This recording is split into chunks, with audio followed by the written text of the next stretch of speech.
I started out as a human rights attorney, and then I got involved in the UN Earth Summit in '92, looking at the relationship between human rights and the environment. So if an indigenous community's rainforest is chopped down by a multinational corporation, do they have a right to sue under human rights laws for their environment and habitat being destroyed?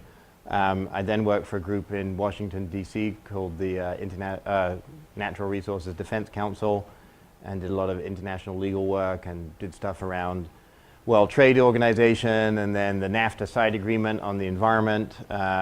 We tried to look at ways of holding governments accountable to what they were doing after their promises in Rio. Then I worked for a group in Cape Cod called the International Fund for Animal Welfare. We protected wildlife habitat all around the world, basically taking lawsuits against companies that would try and destroy habitat. We had a big case in Baja, California against Mitsubishi. They wanted to build the world's largest salt factory in a place called Laguna San Ignacio. So we're really looking at, we can't protect wild spaces that have existing legal protections. Is there really any point in creating new parks? And then that brought me to San Francisco, where we have a Department of Environment. When I started, I think we were about 8 people. We're now about 80 people doing everything from environmental justice to energy efficiency, renewable energy, climate change, urban forest issues, school education, and I'm going to kind of go through some of the stuff that we've been doing. But ultimately, the biggest challenge is leadership. The last 8 years, we had no leadership from the federal government, I think it's fair to say. And so there was a big gap for cities and states to take action. And we had an inconvenient truth, which really kind of started to change the debate and really was a paradigm shift. I think it's kind of odd that we only allow people to make one statement, and this was Al Gore's. Now every time he wants to say something, they're like, no, you had your chance. It was inconvenient truth. But amazing kind of tide that also coincided with Hurricane Katrina and kind of bringing the issues of climate change, whether or not there is a direct correlation or not, in people's mind there was, and that really started to shape the debate that we're now having, which is a real debate around what we should do rather than whether it's happening or not. Also, the rise in gas prices really got people's attention. Now gas prices have gone down, but unfortunately we have no money, so we're still focused on fuel efficiency, which is a great thing. People said, you know what, when gas prices, if they ever come down, people are going to forget the Prius, they're going to forget bicycle and walking and public transit, but that has proved not to be the case. It's kind of endured. So I think it was seen as a trend. The environment was seen as something that was an add-on. And when rough times came, people would kind of forget about it and move on to something more substantive. I think people's values have remained and people continue to care about the environment. Every single magazine that you can imagine has a green cover. I mean, literally everything either is, Green Car Journal, the New York Times, Outside Magazine, you name it, it exists. We live in a time where there's not a lot of hope. And I think what we're trying to do in San Francisco, at least with our citizens, is give them a sense of hope, show them what is possible, that they can contribute, that these large global forces like climate change can be dealt with if lots of people that care make a difference. And it's not just about caring. A lot of people care. Our whole thing is we need to be able to measure it. Let's not just talk about doing something. Let's talk about how we can measure doing something. I like these ads from Chevron, because if Chevron's focused on oil and the number of cars that will be on the streets in 2030, we probably should be. Just these facts always kind of stun me, looking at where oil comes from and where it is. Most of these 5 countries aren't super friendly to the United States. We kind of forgot the oil security issue, but it remains very much alive. Our security and our energy are very much intertwined, as are the forces of pollution. When I talk with my kids about, I have a 7 and a 10-year-old, and you kind of look up at the stars on a starry night, it is unbelievable how many stars there are, and how insignificant we are. And sometimes that insignificance makes us feel kind of like we can't do anything. But really, it is empowering to think about our planet and what we can actually achieve, both negatively and positively. So this is the famous chart of where we are and where we can't get to. The magic threshold of 500 parts per million is a number that scientists tell us leads to irreversible climate change. So there's kind of two elements of climate change. One is mitigation. Mitigation talks to the issue of what we can do to stop getting that number going up, and the other is adaptation, what we need to do to deal with climate change impacts that are going to come if we don't act, or even if we do. This is the second chart, which is kind of peak oil. Half the room in most cases care about climate change. The people that don't care about climate change worry that we're running out of oil. And so the dates here kind of vary a little bit. We're either running out, in 16 years or 26 years. But once you get to peak, and every single person in the oil industry will agree. I was meeting with, yesterday in San Francisco, the Ugandan oil minister was in San Francisco. They're talking about how great it was that they found oil in Uganda. And I was like, yeah, but globally, we're running out.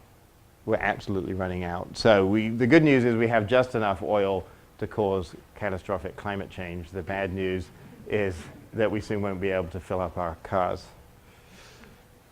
Other thing that's really driving the debate is insurance losses. So the insurance industry holds a lot of the keys to the climate change debate. It used to be that when you wanted to insure your home on the eastern seaboard, they would look at historical data relating to all the storms that happened in the last 50, 100 years, and that's how your premium would be set. Now they're looking at climate change models coming out of the International Panel on Climate Change and saying, wow, why would we be crazy enough to insure these houses? There's going to be hurricanes all up and down the eastern seaboard. We're not going to insure your house. If you don't insure your house, you can't get a mortgage. Difficult enough to get a mortgage as it is, but if they strip your insurance, you cannot get a mortgage in the United States. So you ended up with more stranded toxic assets that no one will insure. Cities ultimately have a lot in common. We all have waste and recycling. We all have water issues. We all have transportation issues. We all have urban forests. We all have energy. And mayors used to be thought of as kind of people that filled up potholes. I think now the shift has come that mayors are seen as people that are on the front line in the battle of climate change. And shockingly, 80% of the world's CO2 comes from cities. So my background in international law would say, you know what, the people that really deal with the international crisis on climate change are going to be the state departments because they have to come up with treaties. But these treaties, we have about 400 international environmental treaties on everything from transboundary movements of hazardous waste to Convention on the Trade of Endangered Species. And most of them are completely ineffectual. They don't do anything. No one implements them. They're paid lip service to. And so if we want anything done, my position is we need to include cities. They produce 80% of the world's CO2 and they're not at the table. And so we need to bring them to the table.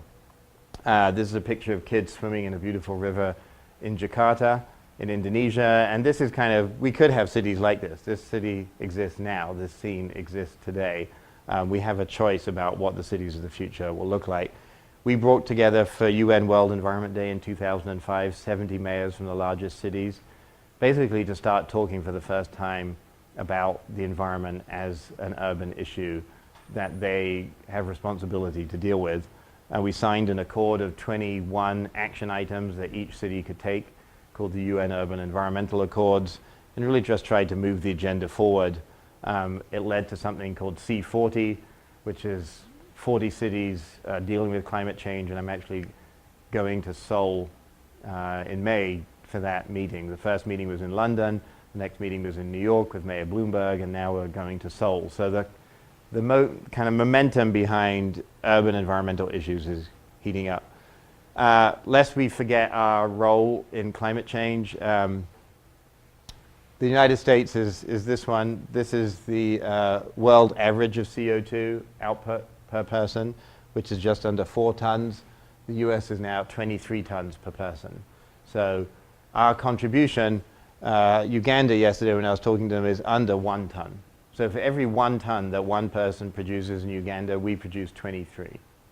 So looking at global equity issues, when you hear about this imbalance, well, why are all these people so angry at the United States? Why, we're doing our best. The issue is that there's a huge imbalance per capita of how much CO2 we're all producing. You can see the difference. It's pretty hard to see, but the UK, where I'm originally from, is at 11. Japan is just over 9. South Africa is at about 7. China here is about 4.5. So huge disparity. The reason that India and China have so many CO2 emissions is primarily because they have so many people. It's not an issue of individual output. So equity is going to play a big role in determining how we solve these problems. So this is our climate action plan. We adopted a goal in 2001 to reduce our CO2 20% below where we were in 1990. So if you can imagine 1990, less economic output, less people at that time, but it's the international baseline for measuring CO2. So 1990 is the year by which you measure how you're reducing your CO2, and we're going to get a 20% reduction by 2012. So the Kyoto Protocol is 6% below 1990 by 2012. So significantly beyond Kyoto. We spent about $250,000 to work out what our inventory was in 1990. And so you can see about half of it is transportation and the other is building energy and waste. So really kind of divided, and this varies greatly. The more coal you have in your electricity mix, the more building energy goes up. California has relatively clean energy, and so transportation becomes a much bigger part of the pie. So California, has a lot of history on the issue of the environment. It's, it has 34 million people. It should be able to solve some of these issues, and it struggled to work out what the solution is. Recently, the governor signed AB 32, the Climate Solutions Act, which took a lot of pushing and effort, and actually he made his first statement on it in San Francisco at UN World Environment Day. This is what happens to the 3 big cities when you look at different scenarios about what could happen, but relating to extreme heat. And we found this very useful. The more real data you can give people about what different scenarios are kind of in the offing if they don't take action. And it really shows, there's a lower warming range that we could get to if we take enough mitigation action, and there's a higher warming range which is possible. Wildfire frequency, this is a NASA image from last year. You drive up and down, I did drive up and down the state of California. There's virtually nowhere you could go that wasn't burning. It was really like Dante's Inferno. It was incredible. This is actually a picture we took on our family vacation up to Mount Shasta. Literally you drive along roads and you suddenly see fire popping out. You could not see the car in front of you 5 feet. The smoke was so thick. My parents from England thought it was a great family vacation. They're like, are we ever going to get out of the smoke? Yeah. Snowpack, we get all our water. This morning we were looking at the decision theater about where you get your water from. 100% of our water comes from snowpack in the Sierras, and you can kind of see the diminishing amount of snowpack based on different climate scenarios. So 20% of what we had in the warmest scenario is pretty dire. Another issue is obviously the melting further north and south. 1 meter sea level rise makes a big difference in the San Francisco Bay. It leads to $48 billion of damage, and this is our airport here. So the good news is that you can still get duty-free at the terminal right in the middle. Unfortunately, you won't be able to fly out of the airport. So a lot of low-lying areas in San Francisco, a lot of fill into the bay, and if we don't take action, even if we do take action, This is a likely scenario. A 1 in 100-year storm becomes 1 in 10-year storm. This was last summer as well, so we not only had fires, but we had flooding. So the total goal is 2.6 million tons, which is about the same amount as the goal for the entire country of Ireland under Kyoto. So it's a significant amount of reduction we're trying to achieve. We're actually on track to meet it. We're about 6% below 1990 now, and hopefully we'll be at 20% by 2012.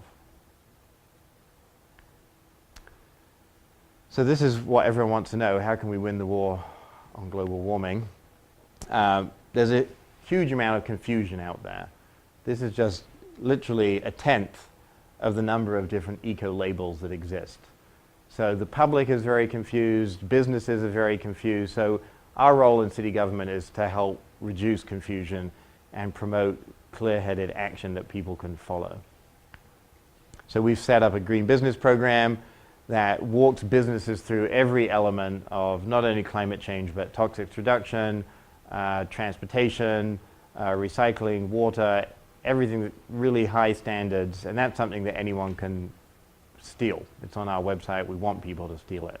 In the kind of global competition around the environment, we want people to steal every idea that exists out there, and that's partly why I'm here today to work with John and others. Energy efficiency has been a big program.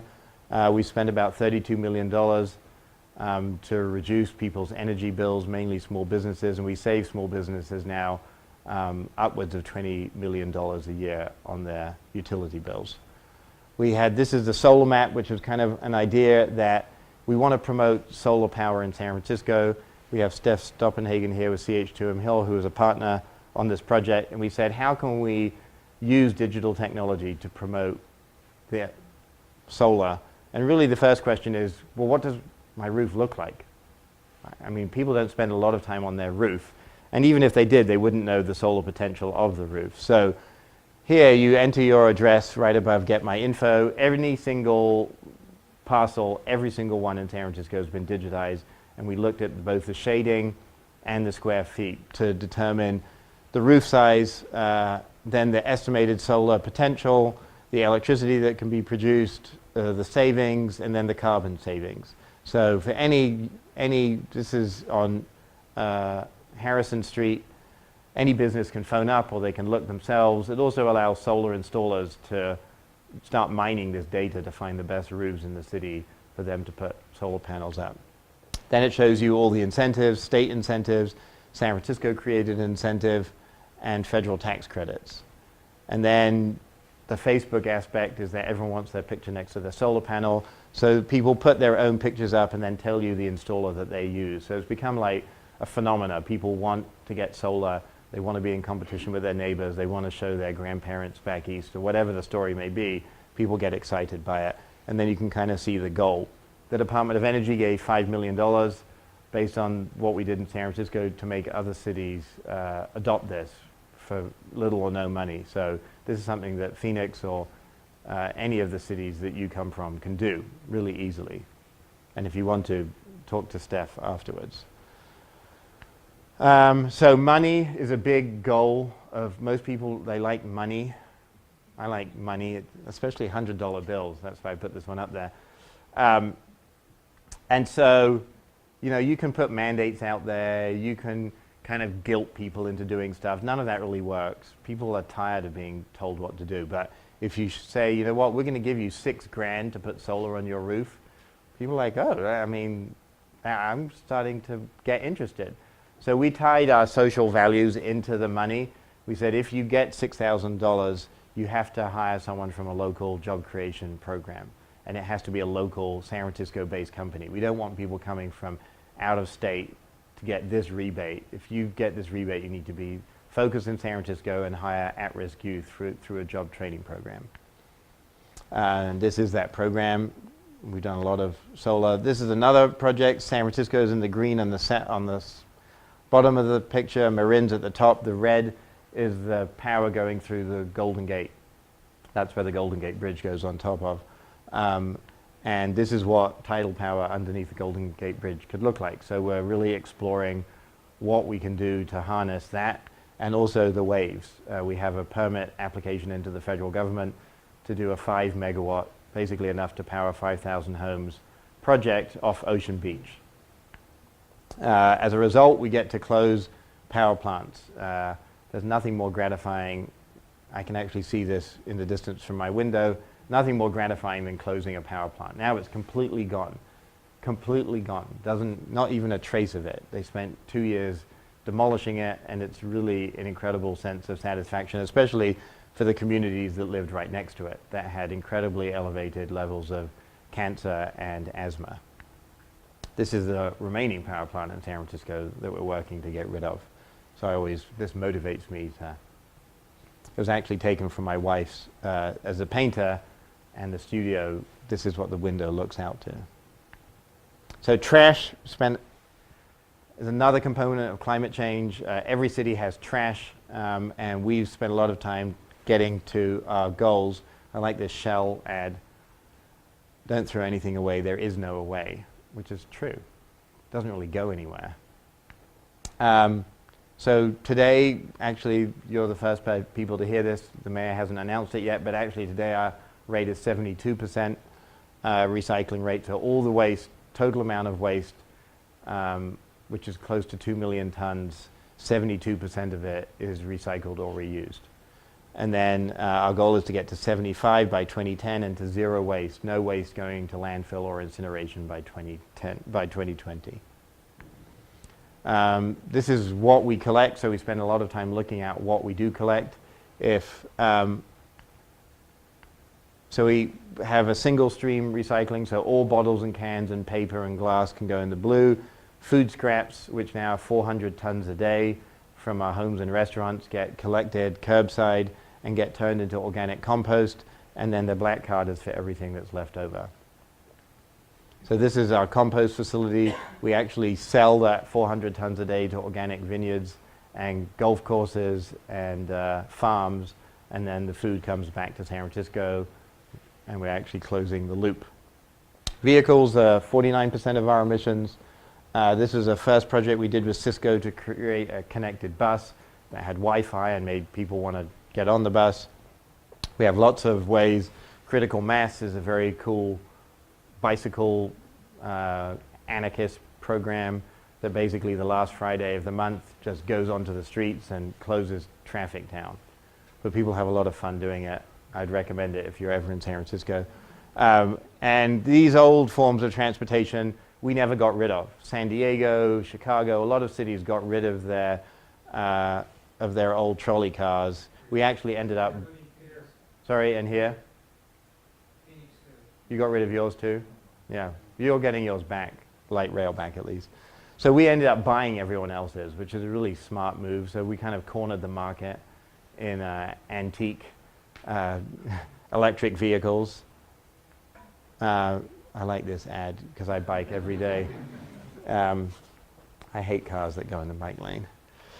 We have a goal of getting 100% zero emission fleet by 2020. So our fleet is now pretty much on the way there. All our diesel vehicles are biodiesel, and the rest are all electric. We have a fleet of plug-in electric hybrids. They go about 100, this one goes about 110 miles to the gallon. So green building is a huge component of energy across the US, 65% of electricity, 30% of raw materials, 30% of solid waste. And this hopefully is the answer, which is our newest museum, the California Academy of Sciences. It's a LEED Platinum with a 4-acre green roof. It just opened in Golden Gate Park, and it's truly amazing. Hopefully you all get the opportunity to go there when you're visiting San Francisco. The nice story is that this was the old one. 100% of the old building was used in the new one. So legislation, we love mandates. I know in Arizona you have a little bit of fear around mandates. Anything that we can mandate, we do. I've never seen a really useful voluntary program that we couldn't make mandatory. So with that spirit, we pushed to get all new buildings to be LEED Gold by 2012, and that's from literally a garage to a skyscraper.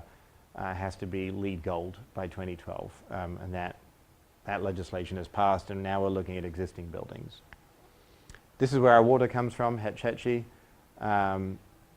It was the valley next to Yosemite. It remains a valley next to Yosemite, except it's full of water. John Muir, the founder of the Sierra Club, kind of cried when it was filled. I actually think it's really beautiful with water in it, but maybe it would be more beautiful empty. So water is a big issue. We've attacked lots of different issues related to water, but my favorite one is we were the first city to ban the use by city government of single-serve plastic water bottles. 1 billion water bottles end up in landfill in California every single year, not recycled. 1 billion, that's not counting the recycled ones. So 1 billion of them end up in landfill a year, just in the state of California. It makes absolutely no sense. Nor does this. This is kind of seen as better, but it isn't. It's still the water that's taken around, driven in these trucks, causes huge emissions. I'm not sure why anyone would want to get, the bisphenol A from the tanks leaching into your water. So there's a much better solution, which is this. So now, throughout city government, we've saved $500,000 a year by going from that to this. Just that one change. So really the environment is secondary. We're in the middle of the worst recession that we've had in our lifetime. So even if you didn't care at all about the environment, you should still do energy efficiency, green building, and getting rid of this to put in these, because why not? If it saves $500,000 a year, it's worth it. An issue that kind of gets swept under the carpet relates to toxicity.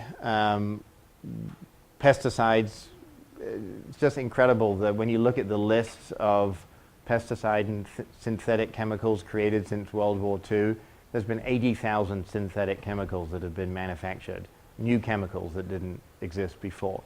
And in the US, we've tested 8 for their impacts on the brain. So we've got a few to still test. And we don't seem to really think about this that much. San Francisco spent a lot of time looking at electronic waste. They're now banned from the landfill. We throw them all into our sky, and hopefully they just get caught in the wires. A lot of electronic waste was ending up in China, and we were exporting our e-waste problems somewhere else, causing cancer and other problems in other parts of the world. So we banded together with other cities in California to push the legislature to create an advanced disposal fee. So with every computer or cell phone or TV screen sold, you have to pay now $10 for the disposal when you buy it. We do a lot of public information in 3 languages, English, Chinese, and Spanish, explaining to people what to do with stuff. It's not enough just to have great programs. You need to constantly remind people what they are and how to use them. We eliminated the most toxic pesticides from all our parks and reduced the rest of them by 80%. So we categorized all those pesticides, and that's all on our website. Any city can just take those and say, we're going to use these. We have an approved list that says these are approved, these are not. It's very, very simple.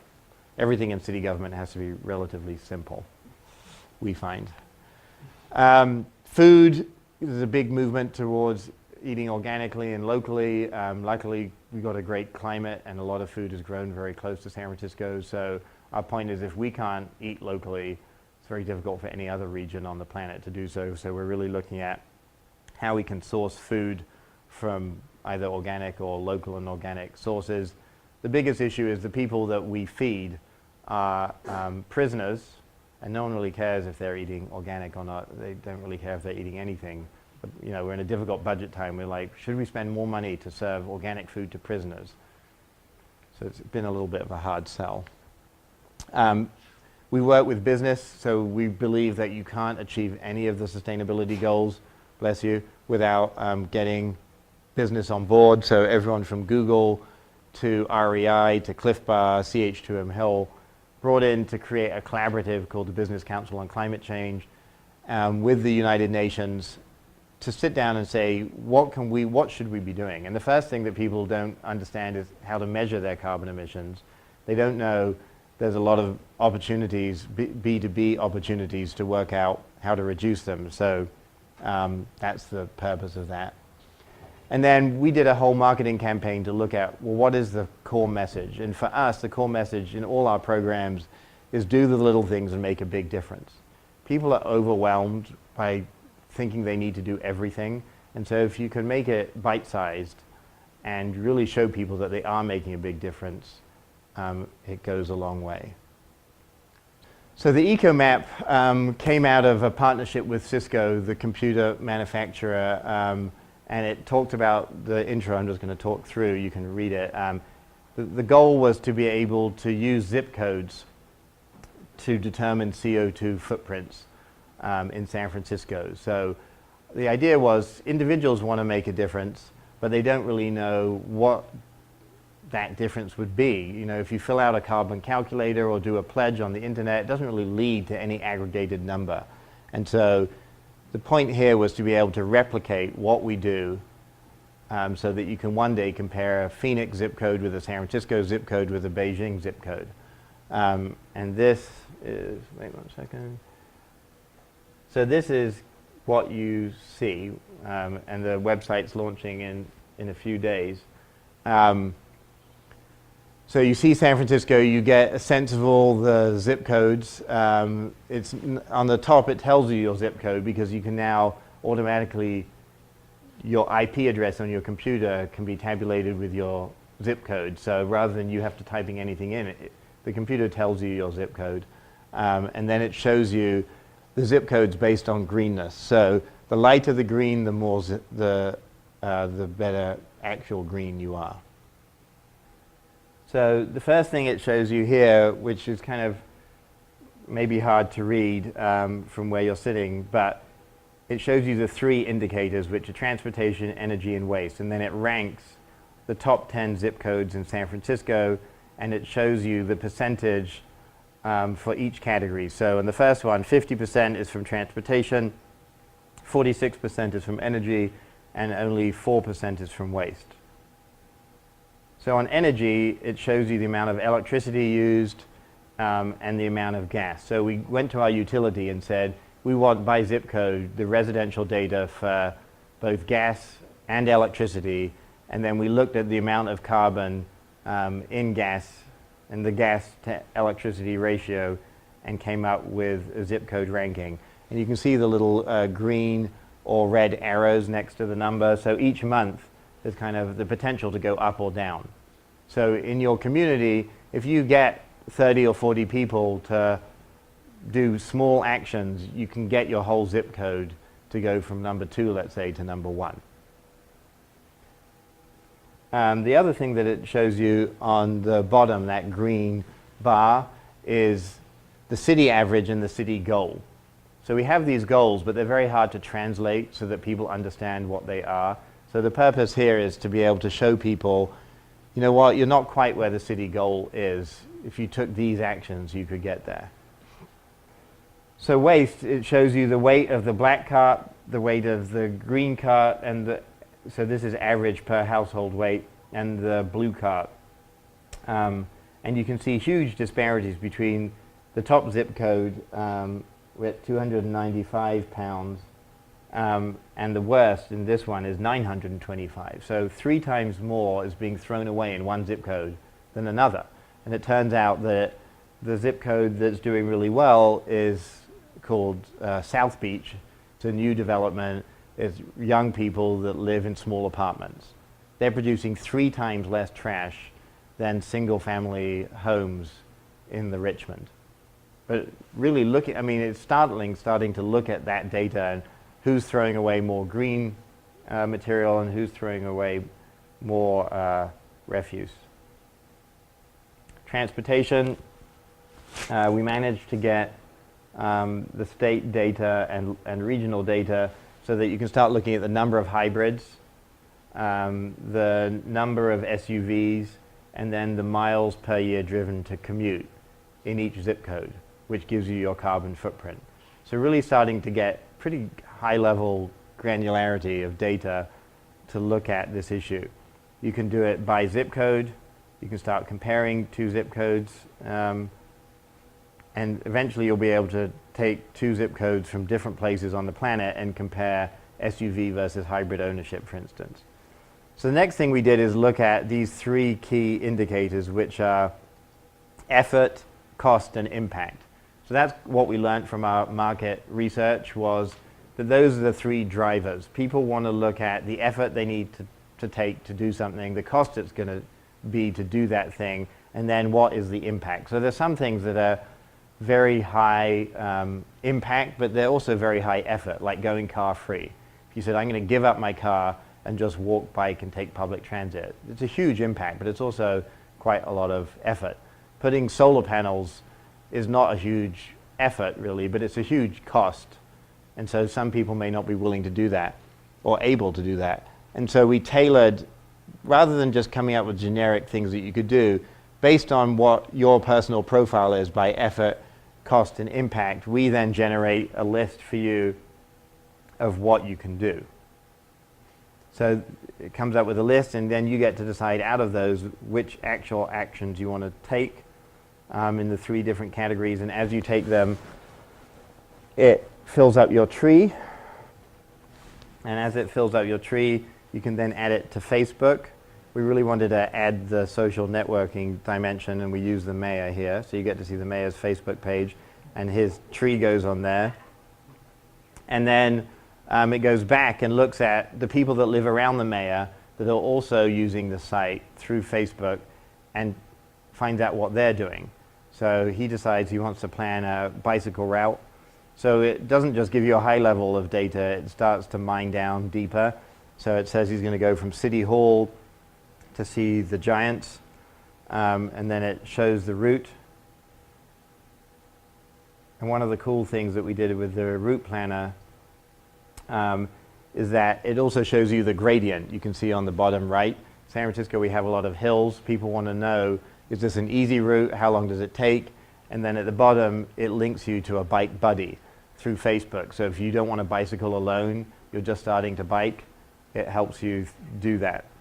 And then it links you to other people. This person can teach you how to learn how to compost. The next person is going to be part of a green business, and they happen to have a video on Cole Hardware, which is a small hardware store that can tell you more about what you want to know about green businesses. So you can really start linking this to real life experiences in the city rather than making it some abstract tool that is of little use. So this will launch in Seoul. We started in San Francisco. Amsterdam and Seoul are the next two cities that are going to do it, and then the goal is to replicate the model by greening each zip code. And zip codes really are a scale that you can start measuring things. And if you get enough zip codes to do it, you can really see what the impact on the planet is going to be. Thank you.